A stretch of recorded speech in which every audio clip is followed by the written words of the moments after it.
Hello, Bashar. And to you, good day. Thank you. Basically, I just recently didn't like the story of my life. Oh, all right. Are you going to then write a new story? I am. I'm actually writing the story right now. How exciting. I moved to Phoenix. Oh, all right. Got a new job. Yes. Everything in my life is different than it was a few months ago. Congratulations. Nothing looks the same. Congratulations. Moving to Phoenix and rising from the ashes. But my question is yes, because you talk about the two different trains. Yes. And well, there's more than two, but go on. Right.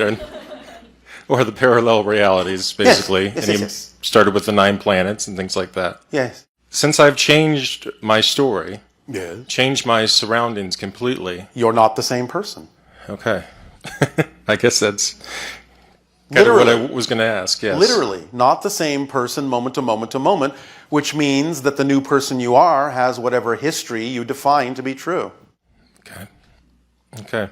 And I feel that. I feel that things have changed. Yes. And I see the perspective of life differently. You are in a state where you are more easily capable of breaking what is called continuity. Okay. I do have to mention, too, I would like to thank Joy, because the synchronicity of she gave me the question, so. All right. Well, thank you all for your synchronicities. Yeah. It's an orchestration. The other question I had, just a little background as far as when I was a kid, I had near-death experience. How exciting! It was, because it changed me. Well, yes, again. Yeah.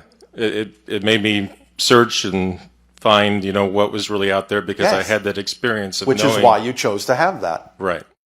But just in the last 10 years, I've had numerous medical issues. I've had how exciting! Pulmonary embolisms. Ooh. At least 2. Wow. 2 bowel obstructions. Oh my goodness. And just recently in December, Are you trying to get back there? No. I don't know. But in December, I was diagnosed with cancer. Oh, all right. That's exciting too. Yeah. But my whole thing is I'm trying to cope with the limiting belief of... Yes. I believe that I may have the cancer, but the cancer does not have me. Yes. So that is my So you mantra. can use it however you need to use it. Right. As a teaching tool, as a learning tool. But again, since you seem to be doing that a lot, that seems to be the way in which you choose to learn things, by giving yourself things that force you to look at things in a new way. Yeah.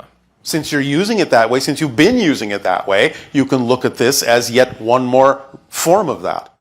What would you not be doing if you didn't have that experience? I don't know. I think that it's going to lead me to something else. Oh, well, of course. And so then there's a reason why I'm having the experience. Yes. Can you own and contain it in that way, knowing that it's serving you that way?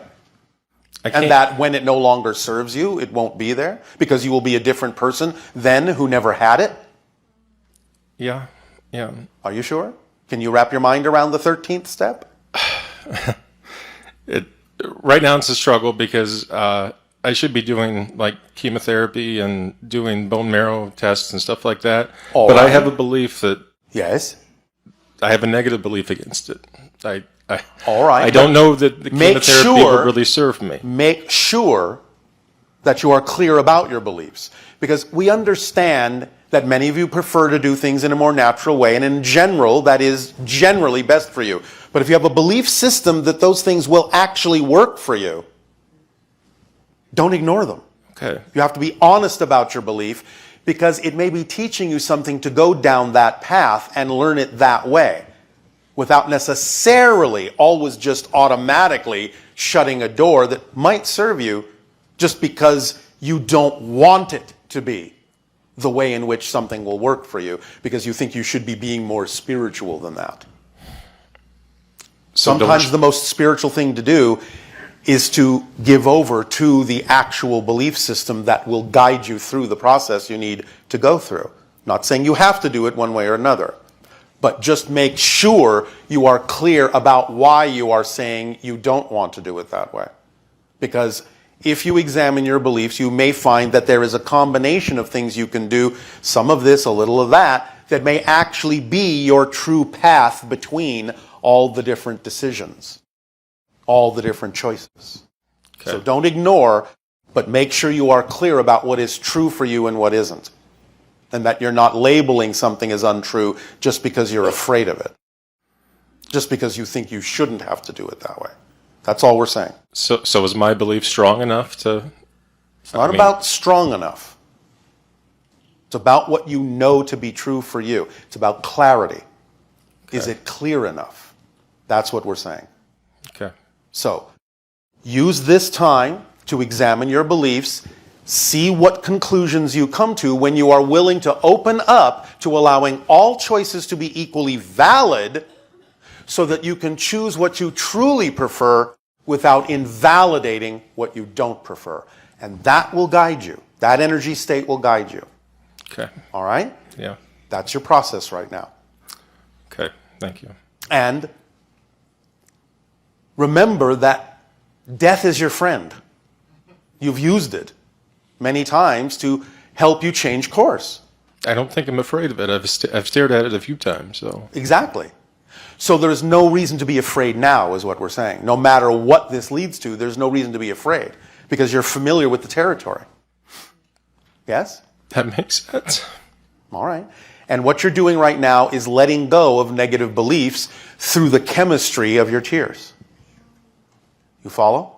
Every time you hold on to a negative belief or you change yourself and let go of old ideas, before, when you held on to the idea, when you had the idea, you always create a chemical component, a chemical reflection in your body of an energetic belief.